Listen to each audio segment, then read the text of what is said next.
¿Qué tal? ¿Cómo están? Espero que se encuentren muy bien. El día de hoy quiero compartir con ustedes un pasaje que se encuentra en la carta a los Colosenses, capítulo 1, versículos 26 al 28.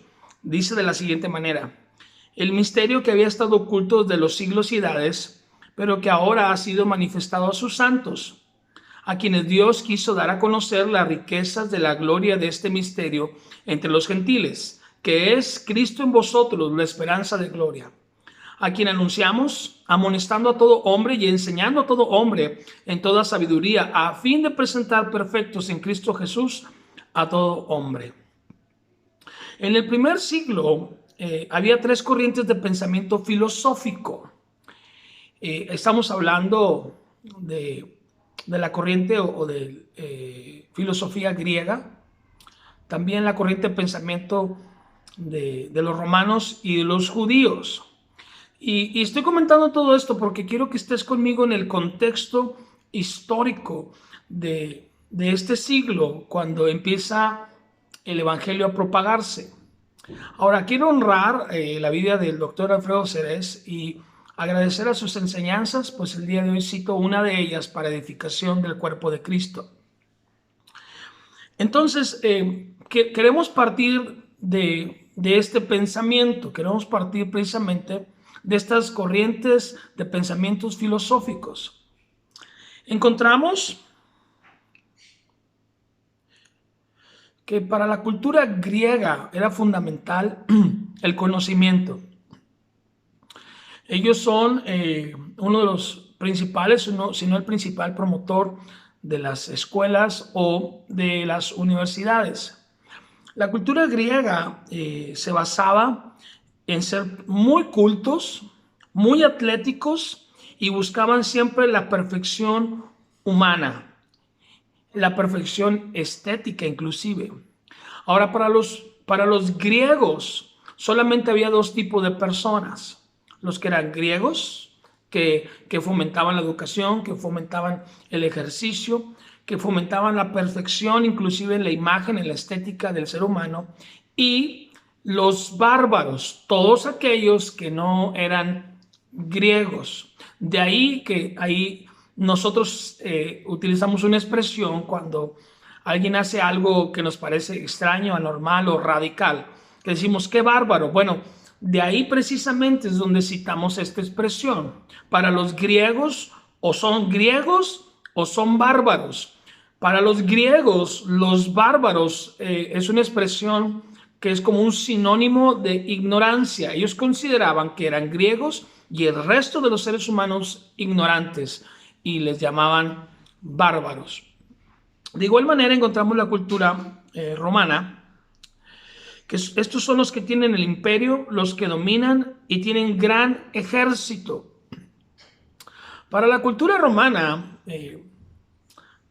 existían dos tipos de personas: los que eran hijos de este imperio, los que estaban colocados en una buena posición de poder y política, y los esclavos. En otras palabras, para los romanos solo existían dos tipos de personas: los que tenían el poder diplomático, el poder en cuanto a su ejército, y los esclavos. Para ellos, o eras parte de ellos o eras un esclavo. De igual manera encontramos una corriente filosófica del primer siglo, la corriente judía. Para los judíos son los herederos del pacto o de la promesa, son elegidos por Dios y santos. Para los judíos solo existen dos tipos de personas: los que participan de este pacto, los que fueron incluidos por Dios, los que fueron elegidos por Dios, y los gentiles. Ahora, para los judíos, los gentiles son sinónimo de un animal inmundo. Mira por favor lo que dice Hechos capítulo 10, verso 28. Aquí está hablando el apóstol Pedro cuando tiene que visitar a unos gentiles.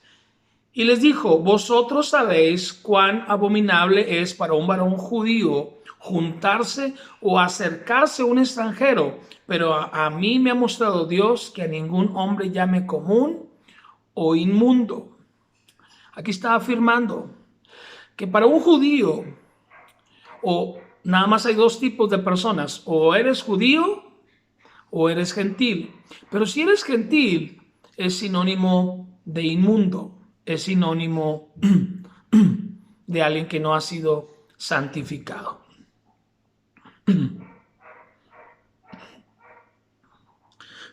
Al no ser griego, es decir, no ser un estudiado, no ser un sabio, un atlético, una persona impecable en su imagen o perfecto, inclusive para ser idolatrado, ni romano, es decir, un hombre poderoso, un hijo del imperio, una persona acomodada y libre, ni tener sangre judía, es decir, un judío santo, elegido de Dios y que está bajo pacto, por tanto, eres descalificado. A menos que fueras un hombre muy rico. Si no eras griego, si no eras romano, si no eras judío, existía una pequeña posibilidad de que no fueses menospreciado.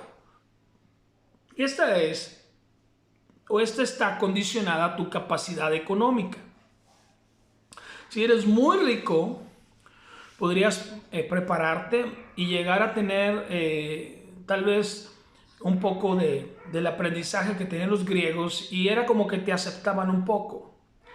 Si eras rico y tenías la capacidad económica, podías dejar de ser un esclavo, como era el pensamiento de los romanos. O eras un romano, o eras hijo del imperio, o simplemente eras un esclavo. Entonces, si podías comprar tu libertad, entonces podías ser incluido. De hecho, históricamente encontramos en la palabra de Dios un grupo de personas llamados los libertos, que eran aquellos que habían logrado comprar su libertad y dejaron de ser esclavos, pero tuvieron que pagar por esa libertad. En el caso de los judíos,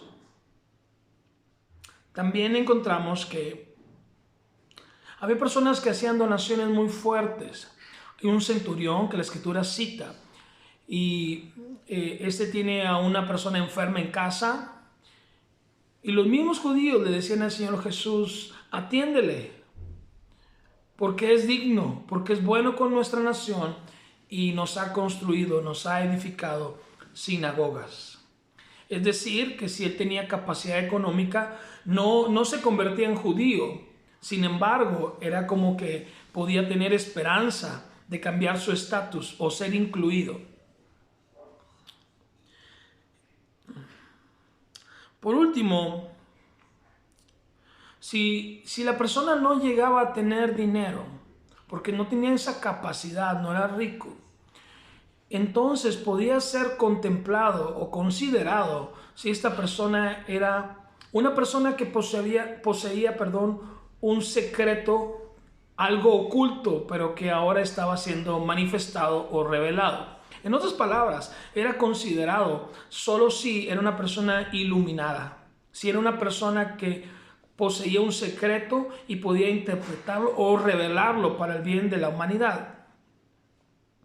Y es aquí donde precisamente iniciamos, porque el día de hoy queremos hablar del misterio oculto manifestado.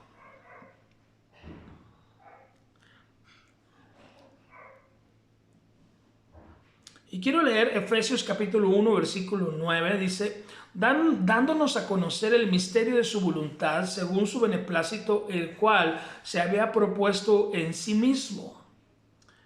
Efesios 3:3, que por revelación me fue declarado el misterio, como antes lo he escrito brevemente.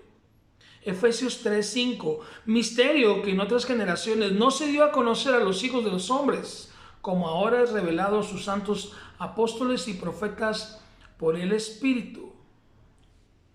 Una persona podía llegar a cambiar su condición, podía llegar a aspirar a un cambio de vida su estado podía sufrir un cambio radical si y solo si la persona tenía poder adquisitivo o tenía en su poder un misterio, algo oculto, pero que pudiese ser revelado, interpretado o manifestado para el bien de muchos. Y es lo que está diciendo el apóstol Pablo. Pablo está diciendo, mira, pues no tengo riquezas. Al griego, no soy griego, para el griego yo soy un ignorante, soy un bárbaro. Para el romano, pues no soy romano. Para el romano yo soy un esclavo. Para el judío, pues tengo que cumplir con toda la ley y estar bajo el pacto. Pero sí puedo entrar en cada una de estas culturas en una posición privilegiada, teniendo dinero o no lo tengo, pero sí tengo una revelación. Sí me fue entregado el misterio que había estado oculto desde mucho tiempo atrás y ahora ha sido manifestado. Y es precisamente de lo que el apóstol Pablo está hablando aquí. Está tratando de refutar un argumento que era determinante para poder recibir el evangelio. Dice aquí, ese es el misterio revelado, Efesios capítulo 3, verso 6.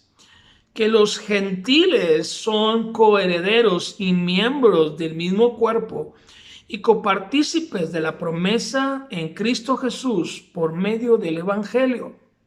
Este es el misterio revelado, que aunque no seas griego, que aunque no seas romano, que aunque no seas judío, es decir, aunque seas un bárbaro, un esclavo o un inmundo, el plan de Dios es que hay una herencia de la gloria de Dios para ti, pero no es cualquier herencia, es una herencia de riqueza de su gloria. Este es el plan de Dios.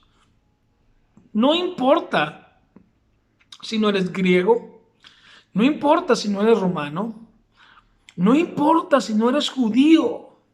En el plan de Dios estaba contemplado, más bien ya estaba diseñado que el evangelio viniese a los esclavos, a los gentiles y a los inmundos. Y a través de este misterio revelado, cambiar el estado de la persona, poder cambiar su condición, porque era la única manera para poder cambiar su condición, o pertenecer a una de estas tres culturas, o tener mucha riqueza, o tener un misterio revelado. Y es aquí donde entramos tú y yo, que no somos griegos, ni romanos, ni judíos, pero nos ha sido otorgado un misterio y ha sido dado a conocer, ha sido revelado.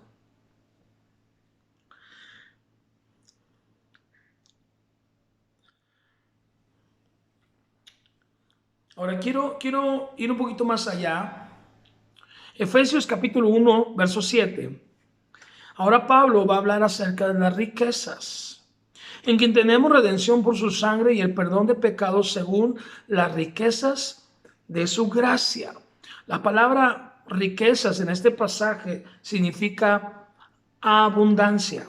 Abundancia. Efesios 1:18 dice, alumbrando los ojos de vuestro entendimiento para que sepáis cuál es la esperanza a que Él os ha llamado y cuáles las riquezas de la gloria de su herencia en los santos. Es decir, que nosotros hemos recibido riquezas por herencia, no porque nos las ganamos, no porque las conquistamos, sino que recibimos una herencia, recibimos una riqueza vía herencia a través del sacrificio de Jesús. Efesios capítulo 2, verso 7, para mostrar en los siglos venideros las abundantes riquezas de su gracia en su bondad para con nosotros en Cristo Jesús. La palabra abundante en este pasaje significa más de lo necesario, más de lo necesario. Efesios 3:8 dice, a mí, que soy menos que el más pequeño de todos los santos, me fue dada esta gracia de anunciar entre los gentiles el evangelio de las inescrutables riquezas de Cristo.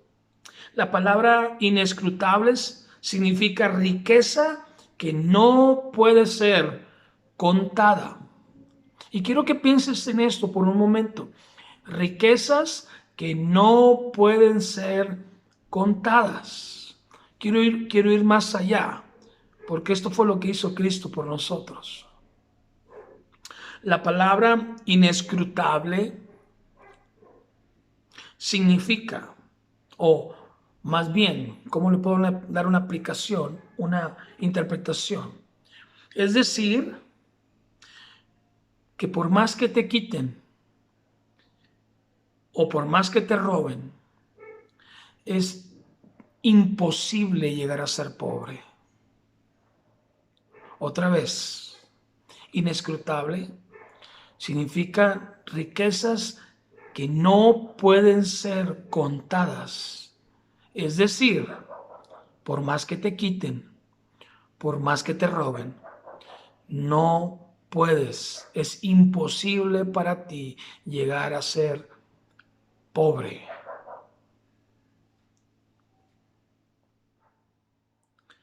Efesios 3:16, para que os dé conforme a las riquezas de su gloria, el ser fortalecidos con poder en el hombre interior por su espíritu. No solamente nos dio poder adquisitivo, sino que nos dio poder espiritual. ¿Por qué me atrevo a decir que nos dio poder espiritual? Porque esto está originado en quién es Dios, en quién es Dios.